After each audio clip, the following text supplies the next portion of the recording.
Andrew Strauss is here. It's lovely to see you, Andrew. The Red for Ruth Test match is with us again. Yes. And how do you feel about it? Is this the fourth one now? This is the fourth, yeah. So, I mean, the foundation's been in existence for just over 3 years now, and this is the fourth one of this. It's still such a really strong emotional day for you and your family. 100%. Yeah. And I think more so now because we can see the effect we're having with families that are going through this awful traumatic experience of losing a parent. And to begin with, it was like just an idea that we had. We wanted to help people, and now we're actually doing it with our direct family support service and the training program for healthcare professionals, where, we're talking about 41,000 kids every year will lose a parent, and they need help and support and emotional, experience to be able to guide them through this period.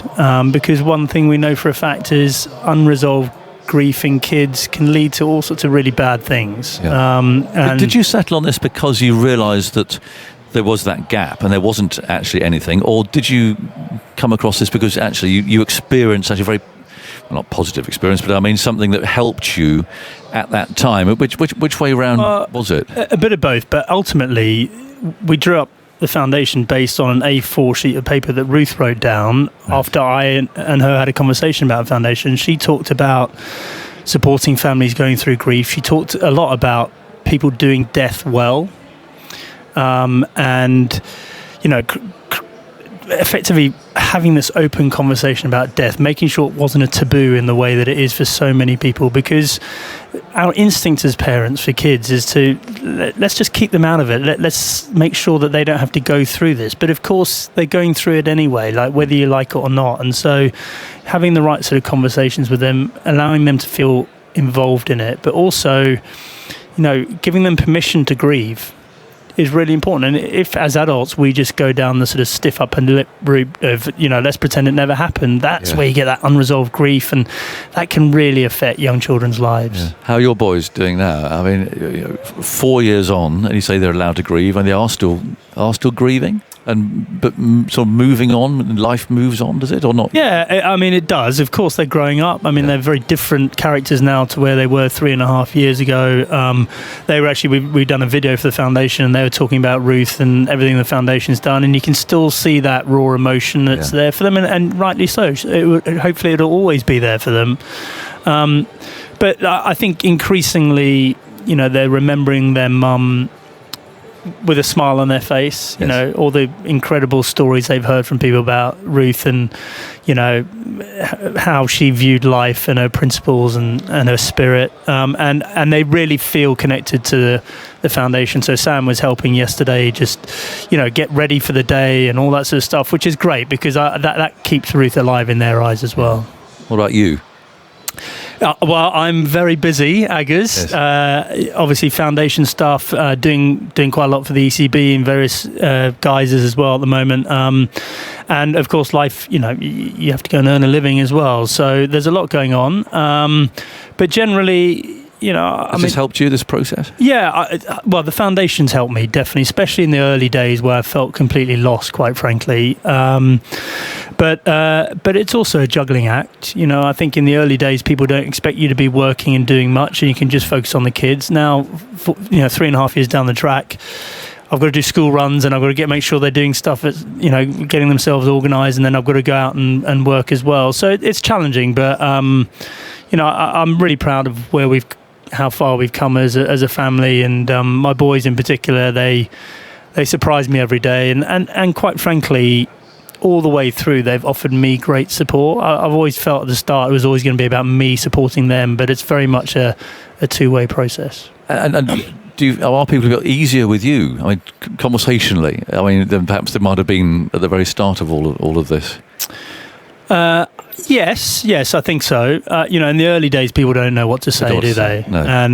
And of course, that's one of the things, the sort of stigmas that's attached to grief is like, we don't want to talk to them, we don't want to say the wrong thing. And of course, which is understandable. It is very understandable, and I suppose the message I would have to people is like, just make sure those people that are going through grief know you're there for them. That doesn't have to be loads of questions. It might just be a little gesture, or a big hug or what, you know what I mean? Like, just so that people don't feel like they're going through it alone, because for a lot of people it does feel like a very lonely thing to go through. Yeah. And you raised, what, £1 million last year, wasn't it? And so you said at the start that you're starting to see now how this is actually working. So where is this money going? Yeah, how's it being spent? So our focus is on 4 things. So our direct family support service, where we're employing counsellors and practitioners to help families directly. Our training program for healthcare professionals. So that's training healthcare nurses to be able to offer this advice alongside all the great advice they offer, around pain management and all that sort of stuff. So that you're kind of getting to more people doing it that way. And then our ambition over the next year is to go into the education sector, so to start training up teachers to be able to offer that support for children, and finally to start doing peer-to-peer support. So what we hear from a lot of children is we'd like to speak to other kids that have been through this rather than just being adults talking to us. So we're starting to bring that together as well. And then of course we've still got the focus on knowledge sharing and sort of drumming the beat for non-smoking lung cancer. So for ensuring that there's more research going into that particular cancer, which is still it's a huge killer, and increasingly so as well. The figures seem to suggest that, and more women than men, and we're not quite sure why this is the case. So that understanding, the earlier diagnosis, better treatment options, all that sort of stuff is going to be really important. It still comes down to that first step, though, doesn't it? I mean, all this is in place now that you've helped put in place. Still comes down to that decision of actually going to see somebody in the first place, doesn't it? And how you get to that stage as a family when you know that one of them is actually going to die. It's still that step and that conversation and how you get there. And I mean, do you offer advice to people who are there? What do people do if they're in that situation? They're listening now. I mean, I think that's where us working with healthcare professionals is really important, because you're not relying on people coming to you in the same way directly. But where you raise a great point here, Aggers, and I struggle with it massively, is I don't want to think about Ruth dying. I want to think about her living. And if we have to cross that bridge down the line, we will do. And that's where Ruth was so brave, because she went, Andy, I can't really, sit back and enjoy my last days and months on this planet if I don't know that you and the boys are prepared for what's going to come. And so it took a lot of courage and bravery for her to say that. And then on the back of it, we went and saw the counsellor, and and that I can't tell you what a relief it was for me to be able to speak openly about it. All those things, everyone who's going through it, whether they're speaking to people or not, it's up there, it's going through their heads.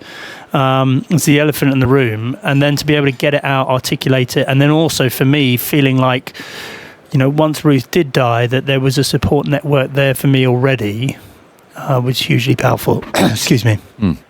It must help when high-profile people do actually make a statement or a stand. I'm thinking of Bowel Babe, who Emma and I got to know very well, and you hear the family talking about it and her talking about it so bravely and so on. I mean, it all must just chip away at the stigma and the awfulness of what people are preparing to go through. Well, and she was a remarkable woman. I was lucky enough to meet her. She came up actually into Red for Ruth last year, and what was so amazing about her was, again, like if you think about sort of overcoming the taboo of death, but also talking openly and honestly about the actual journey of cancer, that is allowing people a window into what life is really like, and destroying those stigmas, and overcoming the taboo. And it's brutally tough to watch, isn't it? It's someone like her who is so full of vitality in life to in her final days, but God, she did it well. You talk about doing death well. She did that amazingly well. Yeah, she did.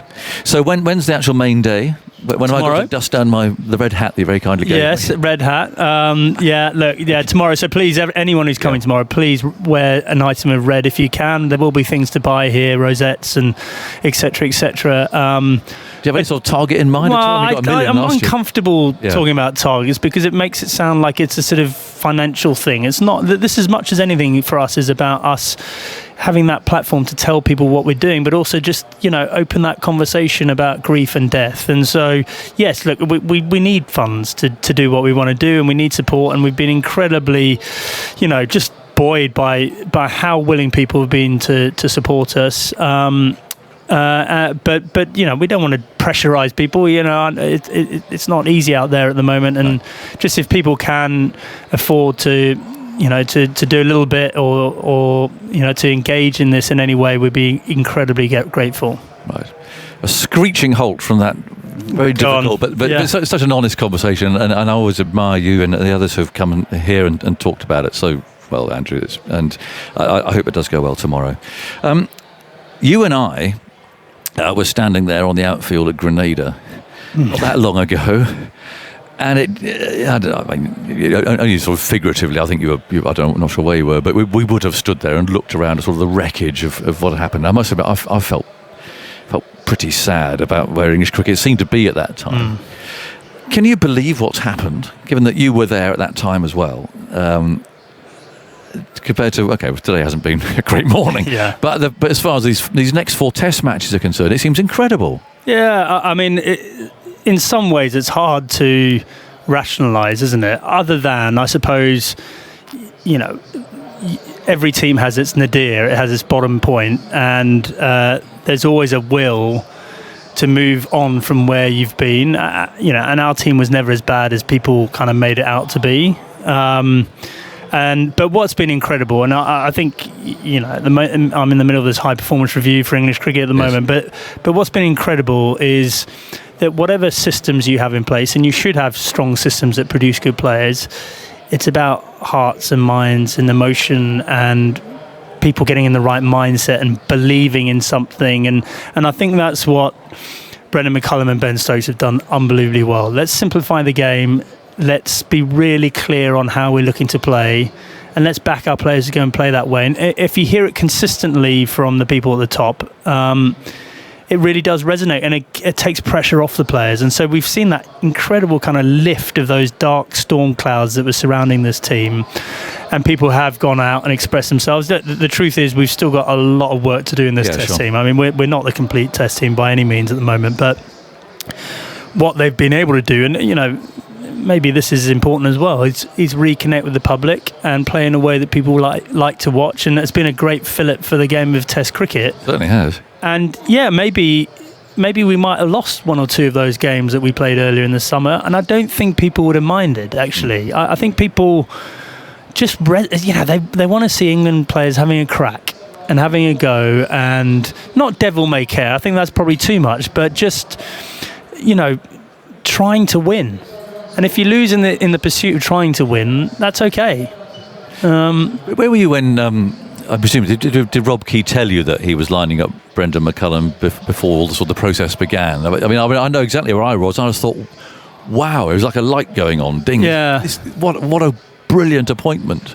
Presumably you'd have known before that was. I was on the sort of involved in the process and the interviews and whatever. But I think Rob was very clear right from the start around the type of person he wanted, and as soon as he started describing it, Brendan McCullum became like pretty much the only person that you could employ. And I think when I listened to Baz speak in the interviews, it was just the clarity and simplicity, and I think almost like a. Spirituality is not the right word, but just a kind of a broader sense of why we're doing all of this. And it is about showcasing Test cricket to as many people as possible, providing a shot in the arm for the Test format, and just allowing people to have a smile on their faces when they're watching them play. And when you start having that sort of mindset, I think it does take a lot of pressure off the players. You think about those players that have been sick and tired of hearing, we've only won 1 Test match in 17, we can't win away from the Ashes, we keep being 50 for 5 and all that sort of stuff. And it was just a liberating experience for them. I saw him this morning and I said, have you had a bit of a break, Baz? He's like, yeah, I went home, played some rubbish golf. Now I've come back and I'm watching the best players in the world play cricket. It's a great gig. Yeah. And that's what he said. I mean, you think, that if you bring that sort of attitude to what is supposed to be a pressurised job, yeah, that's the way to play, is it? Could you have played it? I was joking at the start. How would you? Well, I tell you what would you have done to your game? Yeah, but I think everyone's got to find their own version of playing it. Yeah. You know, and I think back to that 2005 Ashes. I think the messages that we got from Michael Vaughan were very similar. Like, if in doubt, have a go. Don't take a backward step. You know, if Warney comes on, he's going to get lots of wickets anyway. Let's just have a whack. And so, you know, I think myself and Trescothick and others learnt what that meant for us. And so these England players have got to do the same thing. You know, I don't think this is about Alex Lees trying to score a run of ball in Test cricket, personally. I think when the odds are in your favour and the ball is a bit older, I think what we're seeing at the moment is that there have been maybe quite a lot of self-limiting beliefs about how to play and what a good score is and all that sort of stuff.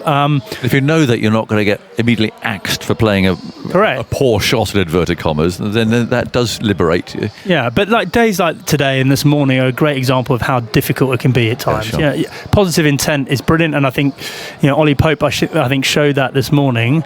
But you know, you can't just play with gay abandon because the odds aren't in your favour. So it's that balance you have to reach as an individual and as a team as well. So, Chairman of the Cricket Committee then, Sir Andrew, what are you going to do to our game? You've set some targets that are impressive. Well, I think, you know, you think back, Aggers, you talk about us being on the outfield at the end of a series. At the end of the Ashes, it was all despair about English cricket, and, you know, there were all sorts of opinions there about what English cricket needed to do. And so this project really has been about us setting an ambition for ourselves. Like, what do we really want in English cricket at the moment? And I think it is... we should have the ambition of being the best team in the world across all formats. And we need to have a really healthy kind of domestic game that sits beneath that. And then starting to ask the question, well, where are we relative to that? And the answer is, over the last 40 years, we've been number one in Test cricket for 12 months. Mm-hmm. We've generally been about the fifth best Test team in the world. And we know that previous to 2015, our white ball cricket was very poor. Yeah. So, and then added to that, the world is changing incredibly quickly around us. The rise of T20 leagues and, you know, these contracts and all that sort of stuff. And so, you know, I think what we've tried to do is go, look, let's not get sucked into this idea of having an opinion about things. Let's just try and do this the right way. Let's ask experts from other sports how good high-performing systems work, and is there anything we can take from that we can bring into English cricket? Let's do the research and the analysis and get the data to say, where are we relative to where we want to be?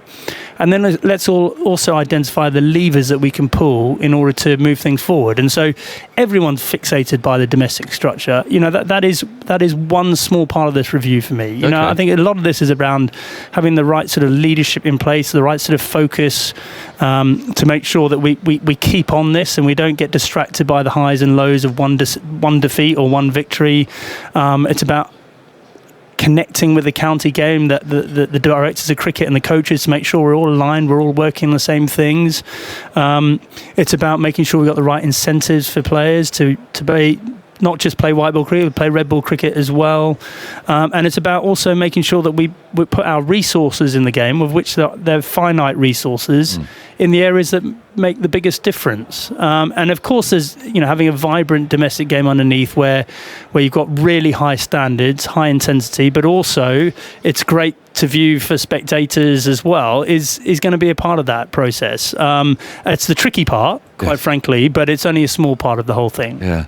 I remember you talking about the blank sheet of paper we're going to start down, but how blank can that paper realistically be? Because there are broadcasting contracts that are in place, and in fact, you're working with Sky here today. That's extended through to 27. And so how much can you move things around? How many of those competitions can you fiddle with or abandon or whatever you want to do with that? I mean, it just seems to me that you're lumbered with what you've got. Well, I see where you're coming from. I think our approach has been, let's start with a blank sheet of paper. Let's understand the principles of what we're trying to achieve and encourage and move towards. And then let's look at the levers we can pull. And I agree on the domestic structure. Look, let's be honest. It's a busy calendar. Yes. There's a lot of cricket. There's a lot of white ball cricket. But that doesn't mean we can't move things forward. We can't improve the standard. We can't have the best players playing against the best players more often. It doesn't mean we can't look at things like, pitches and balls and things like that to try and make sure that the domestic cricket we play mirrors as closely as possible the international cricket we play, because that's what we want, right? So if someone's doing well in domestic cricket, we need to have a pretty good idea that if they're doing well there, they'll do well in international cricket as well. And the evidence shows us at the moment there is quite a big gap. And part of this project is how do we minimise that gap as much as we can? Yeah, especially from second division to Test cricket. Correct. Yeah, it's a long way, and so we're obviously very cognizant of the domestic schedule. The counties will vote on whatever schedule is put.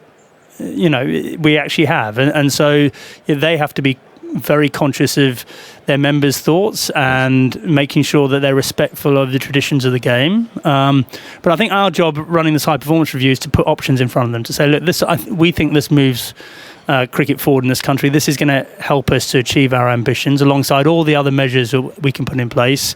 And hopefully we get in a new domestic structure that's a bit cleaner, a bit more simple, and that is encouraging better quality, more intense cricket along the way. And how do you persuade the counties to accept whatever change that you want? Because that's the difficult part. Yeah, but look, I hope that it's not us selling this to the counties. I hope that if we provide the right evidence, that the counties themselves see the advantages and the upside in England playing well, but also that this domestic structure, which everyone kind of understands is suboptimal at the moment. Like, is there a route through for us to make it better for everyone? And look, I mean, as well as I do, Aggers, you're not going to please everyone. Even trying to do that is futile. But you have to get people's hearts and minds. People need to want to do this rather than feel obligated to do it. Regarding the 100, and I'm not going to come at this negatively. I'm going to put it, hopefully come at to just a way of conversation. That is taking up a lot of resources, a lot of energy for something that probably won't ever be played outside this country. Do you think that's right? Do you think that so much is being dedicated to this one rather unique tournament, rather than focusing on what you said about the formats that are played internationally? I mean, the 50 overs game in this country at the moment, we're the world champions, but our leading players aren't playing that, are they? And I mean, do you think that actually this balance has to give, and there has to be less emphasis on the 100? That can be played however you will decide you're going to play it, but the focus has to be on the stuff that is the international focus. Well, I think that the format of the 100 versus T20 is one debate, but I think, let's be honest, Aggers, look at the world around us. Let's look up for a moment and look at the rise of franchise tournaments all around the world, the incredible investment that's going into these tournaments, and quite frankly, the pressure on the international game that comes on the back of it. Like, we can't have our head in the sand on this. We need to make the 100, in my opinion, into the best tournament it can possibly be. We want that to have all the best stars in it. We want it to be doing exactly what it was designed to be doing, which is engaging a new audience and really creating a buzz around English cricket. And then, of course, we need to balance that with my favourite format is Test cricket. There is no doubt about that. And, you and I are in the same boat, probably most of the people on this ground, but that's not the whole cricket audience. That's a part of the cricket audience. And I think the two can survive side by side, but not without some rough patches along the way. And, the game of cricket is going to muddle forward. But I think what we have the opportunity to do as part of this review really is to kind of go, well, let's provide some potential solutions to this that allows our players to concentrate on red ball cricket, gives them incentives to do so, but also gives them some freedom to take the incredible, financial inducements that they get from playing franchise cricket. We can't stop our players doing that, and nor would we want to. So there's a balance to achieve there. It's not easy, and by the way, it's never going to be perfect. That's the truth, isn't it? So it's about hopefully just moving things forward in the right direction rather than having a perfect solution for everyone. Yeah. But if we are going to be in the top rank 3 for the 50 overs, and which is one of the targets, isn't it? And say we are the defending champions. I mean, is that going to happen under the current structure, for instance? I mean, that has to change, doesn't it? Well, I think the current structure, is suboptimal, and I think that I think we would be recommending some changes to it. Look, we haven't got firm proposals at this stage, and we're talking to the game. It's this time where we're trying to do consultancy and talk to the game about it rather than talk about it publicly. But ultimately, one thing we know, look, a lot of the white ball skills are quite similar between 100, T20 and 50 over. But it does feel like our best players should be playing some 50 over cricket, right? And hopefully we can find space in the schedule for that to happen.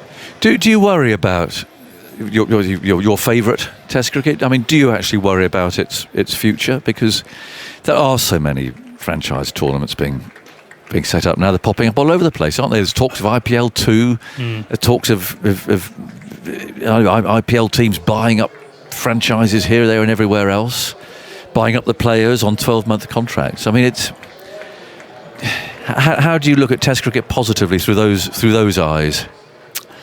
Well, I think the reason I look at upon it positively is I still think the players feel it's the ultimate format of the game, and I think what we're going to find we come under pressure on is the amount of international cricket we play, and I think for some of the teams that don't have the resources that England, India and Australia have, I think it's going to be more of a challenge to play lots of Test cricket going forward. But maybe the value is a little bit more in the scarcity. Maybe it's not about playing hundreds and hundreds of tests. It's a bit more about playing really good, compelling Test cricket in great conditions against really good players. And we're not fully in control of what happens at ICC level and the FTP and all that sort of stuff. We can only control what we do in this country. And you look at the next 5 years with the new Sky deal, there's going to be a lot of Test cricket against really good teams, and I don't see that changing anytime soon. But there's also, I mean, Greg Barkley was interviewed by Simon actually. I thought some of his answers were awful about the future of Test cricket, and there we have this sort of proposal for the FTP that England don't go to the Caribbean to play Test matches, don't go to Sri Lanka to play Test matches. That's awful for those two countries, and West Indies particularly, I think, financially. But for all the people here those are two real, go-to tours, aren't they? People love going to the Caribbean and love going to Sri Lanka to watch cricket. Don't you think that's really sad? No, it's hard. And of course, the international schedule is not dissimilar from the domestic schedule. It's one great big Rubik's Cube. And if you change one thing, it changes something else. And so to try and make sense of it is very difficult. But can I just make this point, right? It's not all doom and gloom. The game of cricket is in a great place. We've got more and more people watching the game, more and more opportunities for players than they've ever had. We've just been watching some brilliant Test cricket this year. Like, we can talk ourselves into a horrible spot if we allow ourselves to do. There is so much good about the game of cricket. It's hard on the players workload-wise, but what we're seeing is more and more specialist one-format players. So, in a lot of ways, there is a huge amount to celebrate, Aggers, and I think we should just keep conscious of that, despite all the difficulties around. Yeah. But you seem to be celebrating the growth of a form of the game that it just seems to be unstoppable, and is not, unfortunately, the growth of Test cricket. It's the growth of franchise T20 cricket. Yeah, but bear in mind, in most parts of the world, that is what provides the resources for Test cricket to be played. It costs money to play Test cricket in a lot of parts of the world, so we need the two to stand side by side. Like, I've always liked that analogy that short white ball cricket, the 2020 cricket, is like pop music, and Test cricket is like classical music, and the two can sit side by side. Why are we forcing them to compete against each other? Why can't they sit side by side? Well, can they sit side by side? I think they can, but ultimately, that's for administrators to make sure that they get the right balance, and it's also for us. And that this is, going back to the high performance review, is like, how do we make sure the players are incentivized to keep playing red ball cricket? Because we know it's hard and it's demanding and it takes a lot out of them. But they also want to do it. They also want to play an Ashes series and play in great Test matches like we're playing here against South Africa at Lords. So we need to encourage them and make sure they're incentivized to do so. Yeah. I think Geoffrey Boycott's fired a broadside about Dave Brelton, for example, at being part of all this. I think, what's a cyclist going to tell me about batting? I mean, well, look, I mean, why we thought it was really important to engage with people from outside sport is because why pretend we've got all the answers ourselves? Like, let's see what's worked well in other sports. And by the way, in England, in Britain, we've got a great history of fundamental change in sports. You look at Olympic sports between Atlanta in '96, where we won 1 gold, to 2012 Olympics and all that success we had. That was based on getting structures and systems in place, and we can learn from that. David Brailsford is not telling us how to produce a New England batsman, or a new seam bowler, but what he and others, and I think what we're learning is actually there's some really simple things that you can have in place which take you in the right direction, and most of it comes down to, if I had to say 2 things that are really important, it would be leadership, clear leadership on what you're trying to achieve, and then alignment, connecting people together. And by the way, one other thing we need to do, we can have the best plan in the world, we just need to do it. We need to execute it, and then we give ourselves half a chance. There's a fire in your eyes, Andrew. You're up for this, aren't you? Well, I'm up for it just because I feel like this is a moment in time, and I don't think it's that difficult. I don't think it's that complicated. It's difficult politically for us to move forward, but I think a lot of what we're talking about in this high performance review, I honestly believe it's in everyone's interest, and it's not going to be controversial. I think the difficult thing around the domestic structure, we need to work with the game to find a solution on. Always a pleasure talking to you. Thanks, Agus. Really enjoyed it. You always good and feisty, and I like that. And good luck with it. And it'll be fascinating to see what you do come up with. Thank you. And appreciate it. You'll probably go at me being negative again. But if you do come up with lots of reforms and the counties say, no thanks, what happens then? Well, let's cross that bridge if we come to it. I honestly believe there's a really clear way through for us as a game, but it's not going to be easy. And when do we hear let's more? keep talking.